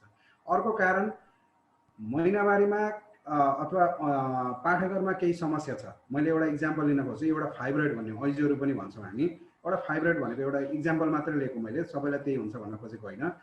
फाइब्रोइड छ, त्यसको हामीले पर्मानेन्ट त्यसमा हुने भनेको मेनोरेजिया नै हो। महिनावारीमा अनियमित हुने, धेरै रगत जाने, एउटा तल्लो पेट दुख्ने, यस्तो समस्या हुनसक्छ। अब त्यो फाइब्रोइडको गर्नुपर्ने हामीले उपचार के हुन्छ भन्दाखेरि अपरेसन गरेर फाइब्रोइड माइमेक्टोमी गर्ने, हिस्टेक्टोमी गर्नुपर्ने हुनसक्छ। तर कसैको व्यक्तिगत कारणले अन्य अब उपचार बाहेक अन्य मान्छेको व्यक्तिगत समस्याहरू हुनसक्छ, उल्टी नमिल्ने अवस्थाहरू हुनसक्छ र अपरेसन नगर्ने कन्डिसन पनि हुनसक्छ। जस्तै अब कतिपय व्यक्तिगत कुरा हुन्छ र कति चाहिँ अस्पतालका कुरा पनि, डाक्टरको कुरा पनि हुनसक्ला। र जेसुकै होस्, कुनै कारणले गर्दाखेरि अपरेसन गर्न नसकिने भयो। अब नसकिने भइसकेपछि उसको लागि चाहिँ अब रगत जान दिने कुरो त हुँदैन। त्यस कारणले गर्दाखेरि रगतलाई रोक्नलाई हामीले कुनै औषधि समयलाई दिन्छौँ। त्यो औषधि प्रयोग गरेर चाहिँ हामीले के को लागि दिएको हुन्छ, त्यसले फाइब्रोइडलाई निको पार्ने चाहिँ होइन, तर त्यसलाई के चाहिँ कम गर्छ भन्दा त्यसले रगत जाने कम गरिदिन्छ। त्यसैले उनलाई सिम्टोमेटिक मेडिसिन हामीले थाहा पाएर पनि, एक त रोग पहिचान नगरेर पनि दिएको हुनसक्छ, कोही बेला रोग पहिचान गरेर पनि हामीले चाहिँ सिम्टोमेटिक गर्नुपर्ने हुन्छ। त्यस्तो भएको हो कि अब त्यसलाई चाहिँ इन्डिभिजुअलको कुरा चाहिँ अब यो उसको रिपोर्ट पहिलाको नहेरिकन, बिमारीलाई नजाँचिकन, फेरि आवश्यक अवस्थामा जाँचिकन सबै कुरा भन्न चाहिँ सकेन मिथिलेश सर। तर सम्भवतः त्यहाँ चाहिँ कि त डायग्नोसिस कम्प्लिट नभएको होला, कि त डायग्नोसिस कम्प्लिट गरेर पनि त्यसको चाहिँ उपचार चाहिँ जुन छ त्यो स्पेसिफिक उपचार गर्नु नपर्ने कन्डिसनहरू पनि हुनसक्छ। त्यस्तो धेरैमा हुन्छ। एन्डोमेट्रियोसिसमा पनि हुनसक्छ, एडेनोमाइसिसमा पनि त्यो कुराहरू हुनसक्छ। कोही बेला यङ एजमा फाइब्रोइड्स भइदिन्छ, अब बच्चा भएको छैन, पाठेघर कसरी फाल्नु कन्डिसनहरू आइपुग्छ। त्यस कारणले गर्दाखेरि उसले त फालेको राम्रो हुन्छ भने तापनि हामीले चाहिँ त्यो चाहिँ फाल्न नसक्ने कन्डिसनहरू हुनसक्छ। प्रश्नको लागि धन्यवाद मिथिलेश सर। मैले तपाईँको एड्रेस गरेँ जस्तो लाग्यो। ओके, मिथिलेश सरलाई पनि धन्यवाद। हामीसँग अर्को प्रश्न आएको छ श्री सबु भिजुअलबाट। उहाँले के प्रश्न गर्नुभएको छ भने यो मुख्य गरेर जलवायु परिवर्तन क्लाइमेट चेन्जले गर्दा मेन्सुरेसनमा केही परिवर्तन हुन सक्छ सक्दैन, वा मैले बुझेअनुसार अझ भन्यो भने टेम्परेचर डिफरेन्समा हामी विभिन्न ठाउँमा बस्छौँ, हिमालमा बस्ने व्यक्ति, तराईमा बस्ने व्यक्ति, होइन, वा भनौँ विभिन्न ठाउँमा, र अहिले यो जुन जलवायु परिवर्तन हुँदैछ त्यसले हाम्रो मेन्सुरेसन सँगसँगै गरेर चाहिँ रिप्रोडक्टिभ हेल्थमा के इम्प्याक्ट पर्छ कि पर्दैन भन्ने प्रश्न छ। म त्यसको लागि सल्लाह अनुरोध गर्न चाहन्छु, के हुनसक्छ रिलेसन? यो प्रश्न चाहिँ एकदम जेन्युन प्रश्न छ, र अहिले केही स्टडीहरू पनि यसमा चाहिँ अहिले केही शोधहरू चाहिँ क्लाइमेटसँग चाहिँ मेन्सुरेसनको चाहिँ के एसोसिएसन छ भन्ने कुरा स्टडीहरू पनि केही भएको पनि छ, केही हुने क्रममा पनि छ। पछिल्लो चरणमा चाहिँ के देखिएको छ भन्दाखेरि अलिकति हट क्लाइमेटमा चाहिँ मेन्सुरेसन अलिकति अर्ली हुने, अनि कोल्ड क्लाइमेटमा चाहिँ अलिकति लेट हुने र अलिकति ढिलो हुने भन्ने कुरा देखिएको छ। तर प्योरली क्लाइमेटले नै हो कि त्यससँग चाहिँ एसोसिएट अरू फ्याक्टरहरूले हो भन्ने कुरा डिस्क्रिप्टिभ टाइपको स्टडीहरू चाहिँ अझै अलिकति हुन बाँकी नै छ। तर अहिलेसम्मको देखिएकोले के देखाउँछ भन्दाखेरि हट र ह्युमिड ठाउँमा चाहिँ अलिकति चाहिँ मेन्सुरेसन चाहिँ अलिकति अर्लियर एजमा सुरु भएको भन्ने कुरा चाहिँ देखिएको छ। ओके, हामीसँग अर्को प्रश्न सुषमा गुरुङजीले हात उठाउनु भएको छ। सुषमाजी हजुर। नमस्ते दाइ, नमस्ते सर, म ट्र्याक्टर सुषमा गुरुङ। सो मेरो आजको क्वेसन के भन्दाखेरि चाहिँ जस्ट अब मेरो नर्मल्ली मेन्सुरेसन साइकल भनेको चाहिँ 40 to 45 डेजको हुन्छ है। अब त्यो हुँदाखेरि चाहिँ पछि रिप्रोडक्टिभ हेल्थमा चाहिँ के भोलि पर्सि चाहिँ केही प्रब्लम पर्छ कि भन्ने त्यो वाला एउटा क्वेसन है सर। मेरो 3टा क्वेसन चाहिँ फर्स्टमा यो, अब सेकेन्डमा चाहिँ जब मेरो मेन्सुरेसन जब यो पिरियड हुन्छ नि त्यो बेलामा चाहिँ एकदम एक्सेस क्राइम हुन्छ क्या, अनि त्यो बेलामा चाहिँ मैले जस्ट मेडिसिन खानै पर्ने हुन्छ। जस्ट इफ मेडिसिन मेडिसिन नखाइकन पनि अब हामीले चाहिँ यो नेचुरली होम म्यानेजमेन्ट चाहिँ कसरी गर्न सकिन्छ त्यो वाला चाहिँ वेहरू भनिदिनु पर्यो सेकेन्डमा। अनि थर्डमा चाहिँ to prevent from different reproductive disease like अब भजनाइटिसहरू हुन्छ, सर्भिसाइटिसहरू हुन्छ, अनि मेट्राइटिसहरू हुन्छ। उनीहरू जस्तो यो प्रिभेन्ट गर्नको लागि चाहिँ अहिले हाम्रो डिफ्रेन्ट त्यो बजारमा आइरहेको छ कि मेन्सुरल क्याप भन्ने, र यो मेन्सुरल क्याप र अनि हामीले युज गरिरहेको प्याडमा चाहिँ यो दुईटामा चाहिँ कुन चाहिँ बेस्ट होला टु प्रिभेन्ट फ्रम यो डिजिजहरूबाट चाहिँ, यो वाला चाहिँ मेरो थर्ड क्वेसन छ। Thank you. सुषमाजी तपाईँको उमेर कति हो होला? 23 सर। अब यो तपाईँको पहिलो र दोस्रो क्वेसन चाहिँ एकदमै सिम्पल्ली लिदिनुहोस् यसलाई, किन भन्दा यो हरेक मान्छेको साइकलको फरक फरक हुनसक्छ। मैले जति कुरा गरेँ त्यो एभरेज साइकलको कुरा हो। तपाईँको साइकल अलिकति लङ छ, तर त्यसले तपाईँलाई केही याद दिनु पर्दैन, र तपाईँले पछाडि चाहिँ रिप्रोडक्सनमा कुनै असर गर्छ कि गर्दैन भने चाहिँ म चाहिँ के भन्छु भन्दाखेरि दोस्रो क्वेसनको हल चाहिँ पहिलो क्वेसनले गरिदिन्छ। तपाईँको एकचोटि चाहिँ रिप्रोडक्सन भइसकेपछि त्यतिखेर चाहिँ 15 मन्थ्स 9 मन्थ अफ प्रेग्नेन्सी र 6 मन्थ चाहिँ एक्सक्लुसिभ ब्रेस्ट फिडिङ, 15 मन्थ चाहिँ ओभरीले रेस्ट पाउँछ र युटेरसले रेस्ट पाउँछ। त्यो रेस्टले गर्दाखेरि के हुन्छ भन्दाखेरि तपाईँको साइकल पनि रेगुलर हुन्छ र तपाईँको पेन पनि डेफिनेटली कम हुन्छ। त्यस कारणले गर्दाखेरि तपाईँको लागि चाहिँ कन्सेप्सन चाहिँ बेटर अप्सन हुनसक्छ। अब पेनको लागि के छ भन्दाखेरि हामी पेनको लागि चाहिँ एकदम वरि हुन्छ कि औषधि खानुपर्छ कि पर्दैन, औषधि खाएर नराम्रो हुन्छ कि भने, त्यस्तो every drugs has a risk भन्छौँ नि हामी, when ever a drug is taken a risk is taken भन्छ। तर त्यो रिस्क भन्दा तपाईँको पेनको रिस्क बढी हो कि कम हो भन्ने कुरा हो। तपाईँलाई डे टु डे एक्टिभिटीमा तपाईँलाई चाहिँ पेनले ह्याम्पर गरेको छ भने तपाईँले औषधि खान कुनै डराउनु पर्दैन। अब होम रेमेडिजको बारेमा त मेरो त्यो त्यति साह्रो अध्ययन हुँदैन होइन। अब हामी हटले अथवा कोल्डले कम्प्रेस गर्ने, रेस्ट गर्ने, यो कुराहरूले चाहिँ पेन रिलिफ गर्न सक्छ, तर बढेको प्रोस्टाग्ल्यान्डिनलाई त घटाउनु पर्ने बाध्यता हुनसक्छ। अब अघि नै मैले सेकेन्डरी कजहरू केही छ कि छैन त्यो कुरा मलाई थाहा भएन होइन। त्यो चाहिँ अब तपाईँको पेनको पछाडि कुनै अर्ग्यानिक कज छ कि, पाठघरमा अन्य कुनै प्रब्लम छ कि, हुनसक्छ त्यहाँ इन्फेक्सन छ कि, होइन। त्यो कुराहरू चाहिँ तपाईँले चाहिँ फेरि केही कुराहरू रुल आउट नगरिकन ठ्याक्क भन्न सकिन्छ। यदि प्राइमरी डिस्मेनोरिया हो भने, अर्थात् पाठेघरमा अण्डाशयमा अण्डवाहिनी नलीमा कुनै पनि डिजिज रहित हो भने पेन सामान्यतः पेनको दुईटा कारण चाहिँ हुन्छ, एउटा पाठेघरको सङ्कुचन, अर्को चाहिँ प्रोस्टाग्ल्यान्डिन। अब तपाईँको पेनको थ्रेसहोल्ड कम पनि हुनसक्छ, तपाईँमा प्रोस्टाग्ल्यान्डिन धेरै भएर धेरै पेन भएको पनि हुनसक्छ। अब धेरै पेन छ, टोलरेबल छैन भने तपाईँले 3 दिन एनाल्जेसिक खाएर कुनै नराम्रो इफेक्ट हुँदैन, तर तपाईँले प्रोपर डोजिङमा खानु पर्यो र प्रोपर वेमा खानु पर्यो। अब खाली पेटमा आइब्रुफेन खाइदिनु भने ग्यास्ट्राइटिस हुन्छ नि होइन। त्यस कारणले गर्दाखेरि त्यसको लागि चाहिँ वरि नहुनुहोस्। र तपाईको दोस्रो पहिलो क्वेशन पनि मैले एड्रेस गरेँ होला। सम्भव तेस्रो क्वेशन के पो थियो त? To prevent from different reproductive disease like vaginitis and cervicitis, उनीहरु चाहिँ अब अहिले चाहिँ प्याड र कप। हजुर menstrual cup। अब यो कप भनेको पनि साइन्टिफिक हो, प्याड भनेको पनि साइन्टिफिक हो। Both are good for health भनौँ न हामीले चाहिँ। र इभन तपाईले जुन अघि रोटेटको प्रोग्राममा प्याड बनाउन सिकाउनु भएको जुन रियुजेबल प्याडहरु छ जसलाई चाहिँ वाश गरेर युज गर्छ त्यो पनि बेटर छ। हाम्रो कुरा के भन्दाखेरि पाठेघर चाहिँ मेन्सुरेसनको बेलामा केही मात्रामा चाहिँ पाठेघरको खुल्ला हुन्छ र त्यो खुल्ला भएको कारणले गर्दाखेरि यदि हामी सरसफाइ चाहिँ मेन्टेन गरेनौँ भने, फोहोर टालो युज गर्यो भने, फोहोर कपडा युज गर्यो भने त्यो चाहिँ के हुन्छ भन्दाखेरि त्यो बेलामा चाहिँ त्यो फोहोर कुराहरू, त्यो फोहोर जीवाणु भएको कुराहरू चाहिँ हाम्रो पाठेघरमा जान सक्छ र जसले चाहिँ क्रोनिक इन्फेक्सन सडन मात्रै होइन, तत्काल मात्रै होइन, लङ स्ट्यान्डिङसम्म पनि क्रोनिक पिआइडिएसम्म पनि गर्न सक्छ, जसको कारणले गर्दाखेरि पछाडि अरू समस्याहरू पनि आउन सक्छ। त्यस कारणले गर्दाखेरि सफा हुनु पर्यो, हाइजेनिक हुनु पर्यो। चाहे तपाईँ चाहिँ होममेड प्याड युज गर्नुहोस् जसलाई चाहिँ हामी सफा पानीले धोएर घाममा सुकाएर प्रयोग गर्न सक्छौँ, तर ओसिलो प्याड राम्ररी नसुकेको फोहोर टालो युज गर्नु हुँदैन। चाहे त्यो अहिले बजारमा भएको कमर्सियली रेडिमेड प्याड जुन चाहिँ अहिले बायोडिग्रेडेबल युज गर्न भन्छ र बायोडिग्रेडेबल चाहिँ त्यो चाहिँ बायोडिग्रेडेबलले चाहिँ बढी हाइजेनिक दिने भनेको होइन, बायोडिग्रेडेबलले चाहिँ वेस्ट म्यानेजमेन्टको लागि चाहिँ हेल्प गर्ने भएकोले त्यो बायोडिग्रेडेबल भनेको। र अर्को तपाईँले भनेको चाहिँ अहिले कप, त्यो तपाईँले वाट एभर यो चाहिँ पर्सनल कम्फर्टेबिलिटी कुन चाहिँ हरेक मान्छेलाई एउटै मनपर्छ भन्ने छैन। कसैलाई डिस्पोजको प्रब्लम हुनसक्छ, कसैलाई चाहिँ किन्नको प्रब्लम हुनसक्छ, क्याप अलिक महँगो पर्छ, प्याड अलिक सस्तो पर्छ, तर प्याड चाहिँ डेली फाल्नु पर्यो, कहाँ फाल्ने प्रब्लम छ। हामीले सोचे जस्तो ठ्याक्क छैन। तपाईँहरूलाई हामी चाहिँ हामीले चाहिँ अब as a being a gynaecologist मसँग त सेयर गर्ने धेरै मान्छे हुन्छन्। यो प्याड भन्छौँ 2 महिना बाँडिदिन्छौँ, 2 महिना बाँडेर प्रब्लम हुँदैन। हरेक महिना 2टा प्याड किन्नुपर्छ, 70 रुपियाँ गोटाको प्याड, 150 रुपियाँ, नट अ जोक।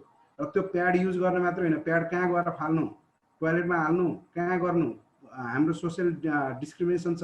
प्याडलाई हामी चाहिँ लुकाएर राख्न खोज्छौँ होइन, त्यो फाल्नु समस्या छ, किन्न जानु समस्या छ। किन्न त अहिले अब कमर्सियल भइसक्यो, जहाँ पनि पाउँछ, अलिकति टेन्सन नहोला। तर पनि गाउँको पसलमा एउटा चाहिँ किशोरीले 10 क्लास बहिनीले किन्न जान सक्छ त?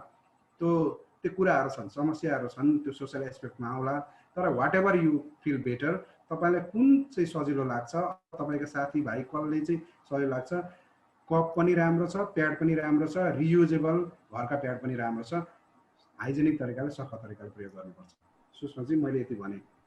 ओके, धन्यवाद डाक्टर साहब। हामीसँग अर्को एउटा प्रश्न यहाँ 2-3 जना साथीहरूले पिकससँग सम्बन्धित प्रश्न राख्नु भएको छ। जस्तो पिकस र महिनावारीको के सम्बन्ध हुन सक्छ, पिकसले महिनावारीलाई केही समस्या गर्छ भन्ने प्रश्न 2 जना साथीले राख्नु भएको छ। मैले अलिकति स्पष्ट हुन खोजेँ के भन्न खोजेको चाहिँ। हामीसँग रसिला खड्कीजीले के भन्नुभएको छ, सर पिकस बारे थोरै भनिदिनुहोस् न भन्ने कुरा गर्नुभएको छ उहाँले। त्यस्तै गरेर अर्को साथीले पनि एउटा प्रश्न राख्नु भएको रहेछ पिकससँग सम्बन्धित है। अझै क्लियर हुन खोजेँ। मैले प्रश्न राख्ने साथीहरूलाई पनि अनुरोध गर्छु है, तपाईँले ठ्याक्कै भन्न खोज्नु भएको जस्तो रसिला खड्कीजी, साथीहरूलाई म उहाँलाई अनम्युट गरिदिन पनि रिक्वेस्ट गर्छु। जस्तो अर्को साथी अब यहाँ स्वीकृति पोखरेलजीले के भन्नुभएको छ भने अब उहाँले चाहिँ सिस्टको कुरा गर्नुभएको, सिस्टले गरेर पिरियड टाइममा नहुने हुन्छ भनेर प्रश्न राख्नु भएको छ। सिस्टले के असर गर्न सक्छ, कति टाइमभित्र पिरियड भएको नर्मल हो भन्ने उहाँले प्रश्न राख्नु भएको छ। स्वीकृतिजी र म दुवैजना साथीहरूलाई आफ्नो प्रश्न चाहिँ क्लियर गरिदिनु पनि अनुरोध गर्न चाहन्छु है। सिस्ट म यो सिस्टको बारेमा भनिहालेँ। त्यो एडेनोसल सिस्टले मेन्सुरेसनमा प्रब्लम गरेको कि मेन्सुरेसन प्रब्लमले एडेनोसल सिस्ट गरेको, यो चाहिँ संसारभरि कन्फ्युजन छ है। के देखिन्छ भने जसको मेन्सुरेसन साइकल इरेगुलर हुन्छ उनीहरुमा म्याक्सिमममा सिस्टहरू देखिने गरेछ। र सिस्टको हामीले चाहिँ म्यानेज गर्दाखेरि मेन्सुरेसनलाई रेगुलर गर्नलाई चाहिँ हामी हार्मोनल साइकलमा राख्ने बित्तिकै सिस्टहरू चाहिँ म्याक्सिमम चाहिँ एडेनोसल सिस्टहरू जुन चाहिँ 40 mm सम्मको सिस्टहरू चाहिँ म्याक्सिमम 3 महिनादेखि 6 महिनामा रिजल्भ भएको देखिएको छ। यो चाहिँ एक अर्काको परिपूरक भन्दा पनि खासै फरक नपर्ला। मेन्सुरेसन इरेगुलर भइसकेपछि ओभुलेसन रेगुलर हुँदैन र सिस्ट भनेको चाहिँ अन्डा जस्तै हो, तर अन्डामा भएको जेनेटिक कुरा त्यसमा आउँदैन। त्यो चाहिँ फ्लुइड फिल्ड स्याकहरू र ती स्याकहरूले गर्दाखेरि मेन्सुरेसन इरेगुलर पनि हुनसक्छ, किन भन्दाखेरि त्यहाँ चाहिँ हर्मोनल इस्ट्रोजेन र प्रोजेस्टेरोनको ब्यालेन्स गराउन सक्दैन र मेन्सुरेसन इरेगुलर हुने बित्तिकै फेरि सिस्टहरू पनि जन्मिन सक्छ। त्यस कारणले गर्दाखेरि ठ्याक्क सिस्टले मेन्सुरेसन इरेगुलर गरेको कि मेन्सुरेसन इरेगुलर भएर सिस्ट भएको भन्ने कुरा चाहिँ यो संसारै अन्यलमा छन्। यसमा यसको चाहिँ क्लियर भएको छैन। तर हामीले गर्ने ट्रिटमेन्ट चाहिँ के भइदिन्छ भन्दा मेन्सुरेसनलाई हामीले रेगुलर गरिदिन्छौँ। मेन्सुरेसनको ट्रिटमेन्ट गर्ने बित्तिकै म्याक्सिमममा चाहिँ सिस्टहरू रिजल्भ हुन्छ। यदि सिस्ट रिजल्भ भएन, बढ्दै गयो, म्युसिनेस भयो भने चाहिँ ठुलो ठुलो सिस्टहरू हुनसक्छ र जसले चाहिँ सिस्ट भनेको बिनाइन हो, भनेको नन क्यान्सरर ग्रोथ हो, तर ठुलो हुँदै गएपछि त्यसले क्यान्सरस पनि हुन सक्ने भएकोले गर्दाखेरि ठुल्ठुलो सिस्टहरू चाहिँ हामी अपरेट गरेर निकालिदिन्छौँ।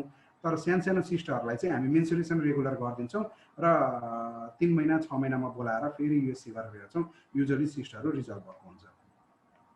हस्, धन्यवाद सर। रसिलाजी हुनुहुन्छ? रसिलाजी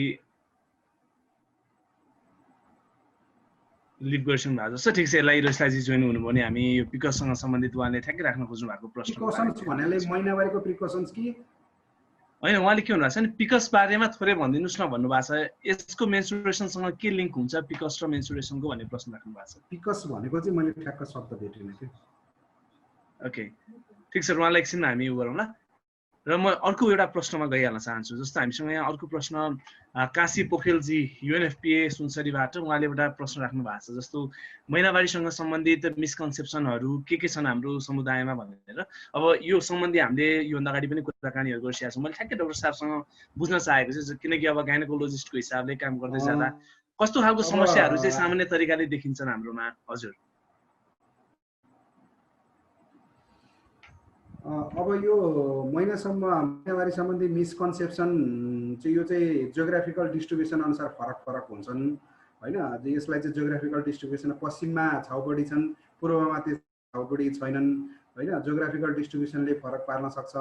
त्यस्तै गरेर केही इथेनिक ग्रुपमा फरक कन्सेप्सन हुनसक्छ।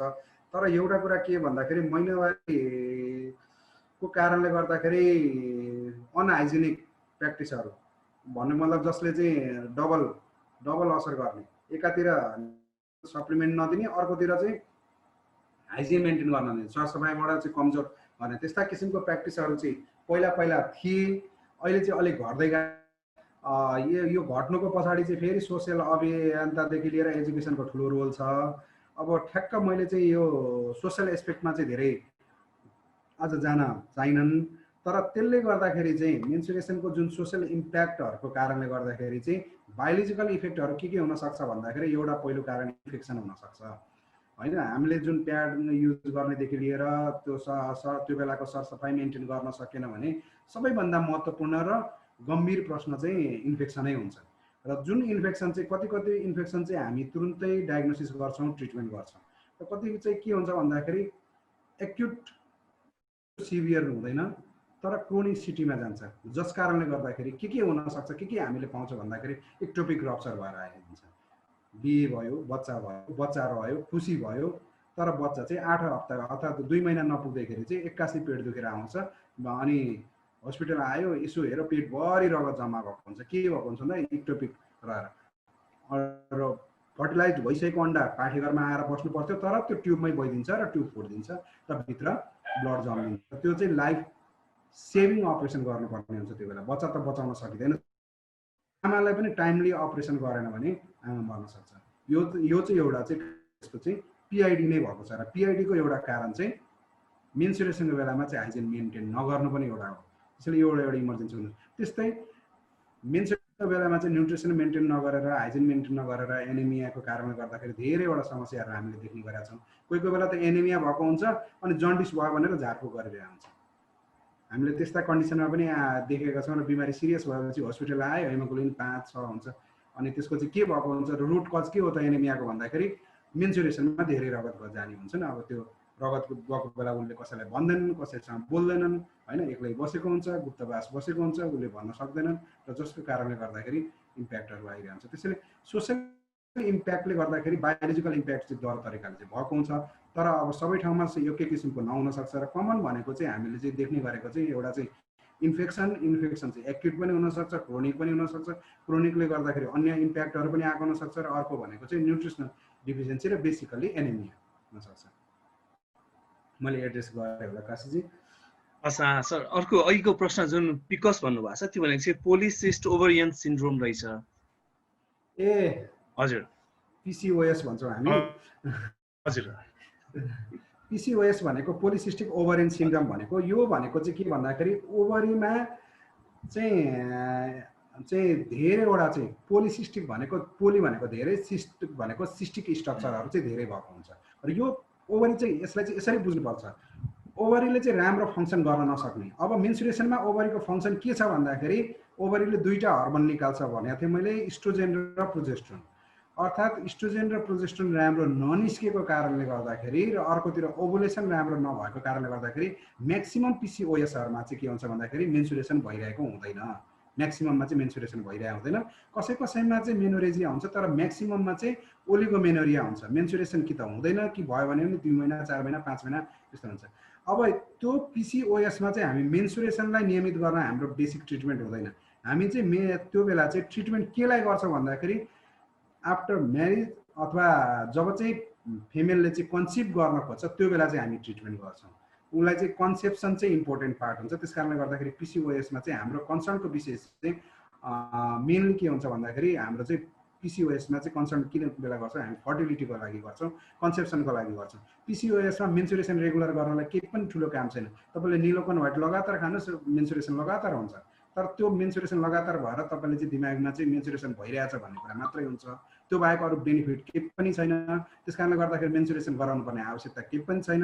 अहिलेको स्टडीहरूले चाहिँ PCOSमा चाहिँ मेन्सुरेसन गराउनु पर्ने कुनै पनि आवश्यकता छैन भनेर भन्छौँ। त्यसैले मेन्सुरेसन गराउनु कुनै आवश्यकता छैन। तर PCOSमा चाहिँ अर्को समस्या के भन्दाखेरि इन्फर्टिलिटी हुनसक्छ, उनीहरूमा कन्सिभ नहुन सक्छ।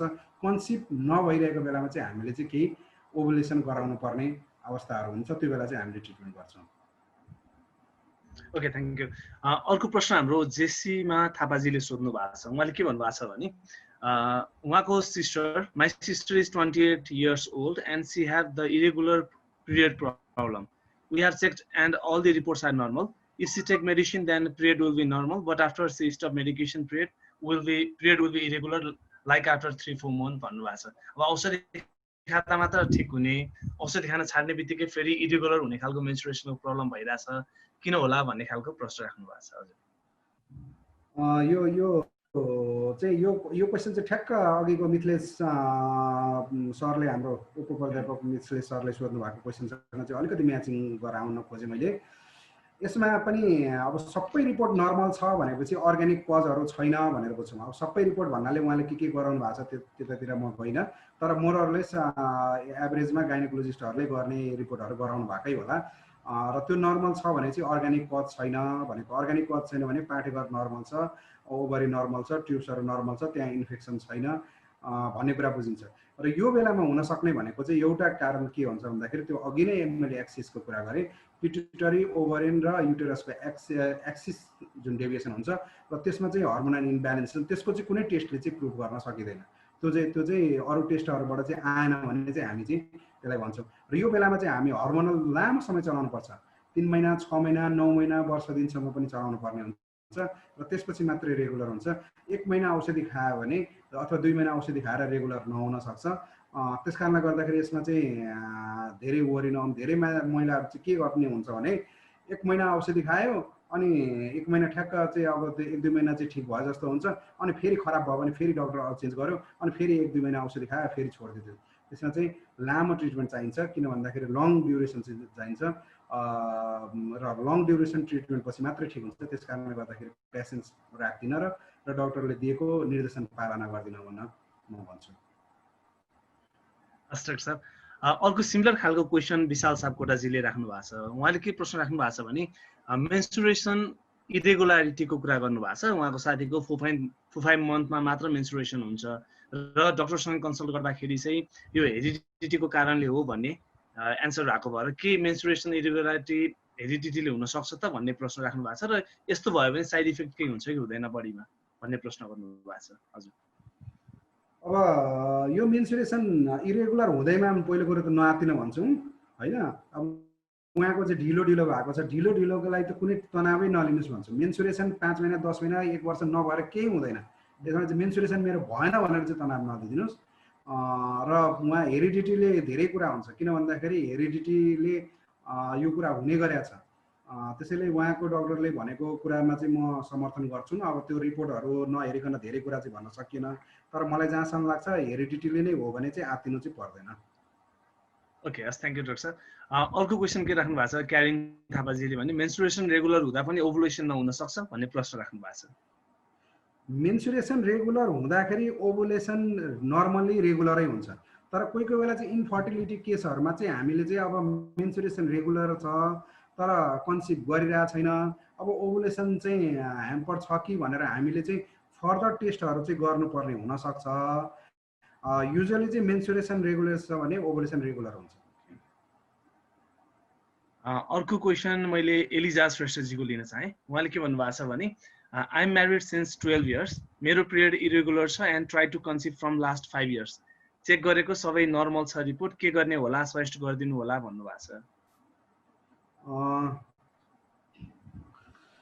यो चाहिँ अब 5 yearsदेखि ट्राई गरेको भन्नुभएको छ, सबै कुरा नर्मल छ भन्नुभएको छ। सबै कुरा नर्मल भएपछि युजुअली 5 years नलाग्नु पर्ने हो, 1 to 2 years भित्र कन्सिभ हुनुपर्ने हो। अब यो सबै कुरा भनेर चाहिँ मैले ठ्याक्क यो कुरा भनेर चाहिँ भन्न सकिनँ, किन भन्दाखेरि हरेक डाक्टरको प्रोटोकल फरक फरक हुन्छ। उहाँले कुन कुन टेस्ट गर्नुभएको थियो त्यो टेस्टमा चाहिँ नर्मल भएको हुनसक्छ, अरू केही टेस्टहरू बाँकी रहेको पनि हुनसक्छ। अब यो ठ्याक्क उहाँ अब कुन लोकेसनमा हुनुहुन्छ, यो कपल्सलाई भेटेर पुरानो रिपोर्टहरू नभेटिकन मैले चाहिँ ठ्याक्क यो चाहिँ यसो गर्नुहोस् भनेर भन्न सक्ने अवस्था चाहिँ रहेन। तर अहिले चाहिँ के छ भन्दाखेरि नेपालमा बाहिर जानै पर्दैन, नेपालमै पनि एसिस्टेड केही न केही डिफेक्ट त पक्कै हुनुपर्छ, त्यो डिफेक्टसम्म हामीले नपुगेको होला। र यदि डिफेक्ट छ र त्यो डिफेक्ट करेक्सन गर्न सकिन्छ भने भेरी गुड भइहाल्यो, केही न केही भइहाल्छ। यदि डिफेक्ट छ र कतिपय डिफेक्टहरू हामी करेक्सन नगर्न सक्ने अवस्थामा पनि हुन सक्छौँ, त्यस्तो बेलामा पनि अहिले के छ भन्दाखेरि नेपालमै पनि एसिस्टेड रिप्रोडक्टिभ टेक्निकहरू विभिन्न किसिमको एसिस्टेड रिप्रोडक्टिभ जस्तै आइयुआई हुनसक्छ, आइसिएसआई छ, इभन आइभिएफै छ होइन, एटिस टु बेबी जुन हामी भन्छौँ त्यो नै छ। र त्यो चाहिँ सरकारी अस्पतालहरूमा पनि काठमाडौँको प्रसुति गृहमा पनि छ। त्यस कारणले गर्दाखेरि धेरै महँगो पनि छैन। अब आइयुआई गर्दाखेरि त 5-6 हजार कति मात्रै पर्ने हुन्छ, 3-4 गर्न सकिन्छ। टेस्टिभ बेबी पनि छ। त्यस कारणले गर्दाखेरि अहिले नै हताश हुनुपर्ने अवस्था चाहिँ देख्दिनँ। तर यसलाई चाहिँ 5 वर्षदेखि ट्राई गरेर चाहिँ केही न केही त डिफेक्ट हुनैपर्छ। त्यो डिफेक्टसम्म हामी नपुगेको हुन सकौँला, त्यो फरक कुरा हो। त्यस कारणले गर्दाखेरि त्यो रिपोर्टहरू नहेरिकन मैले ठ्याक्क यस्तै गर्नुपर्छ भनेर चाहिँ भन्न सकिनँ। हस् डाक्टर साहब, सुसनाजीले अर्को प्रश्न राख्नु भएको छ। म यो प्रश्नभन्दा अगाडि सबैजना साथीहरूलाई हामी लगभग कार्यक्रमको अन्तिमतिर पनि छौँ, त्यसैले तपाईँहरूको केही प्रश्नहरू छन् भने कृपया अन्तिममा हात उठाइदिनु हुन अनुरोध गर्छु। र जति पनि साथीहरू आज पहिलोचोटि हामीसँग यो कार्यक्रममा जोडिनु भएको छ उहाँलाई कृपया आफ्नो इमेल आइडी र कन्ट्याक्ट नम्बर चाहिँ जुम ग्रुप च्याटमा सेयर गरिदिनु पनि अनुरोध गर्दछु, ताकि आगामी दिनमा यस्तो खालको कार्यक्रमहरूमा तपाईँहरूसँग कनेक्ट हुने एउटा माध्यमको लागि पनि म सबैजना साथीहरूलाई रिक्वेस्ट गर्छु। र सँगसँगै सुसनाजीले के प्रश्न गर्नुभएको छ भने 4-7 दिनसम्म हुने ब्लिडिङ नर्मल हो भन्ने मानिन्छ, तर 12-15 दिन भयो भने त्यसलाई के भन्ने प्रश्न राख्नु भएको छ। र यसको रिजन के हुन सक्छ भन्ने पनि गर्नुभयो। एक्सेसिभ ब्लिडिङ नम्बर अफ डेजको कुरा गर्नुभएको छ उहाँले।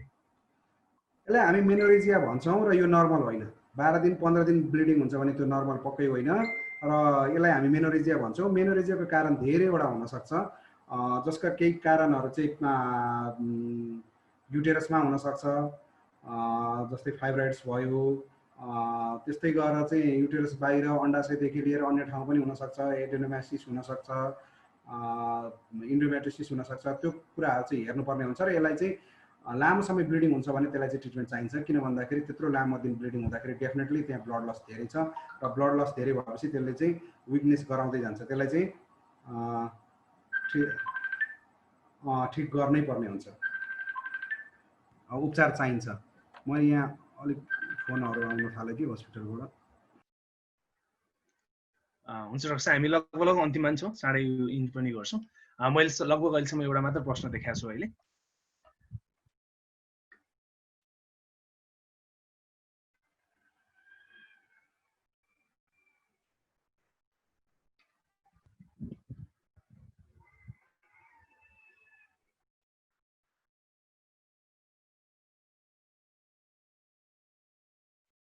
हजुर डाक्टर साहब, हजुर हामीसँग एउटा प्रश्न लगभग सायद अन्तिम प्रश्न जस्तो लाग्छ मलाई।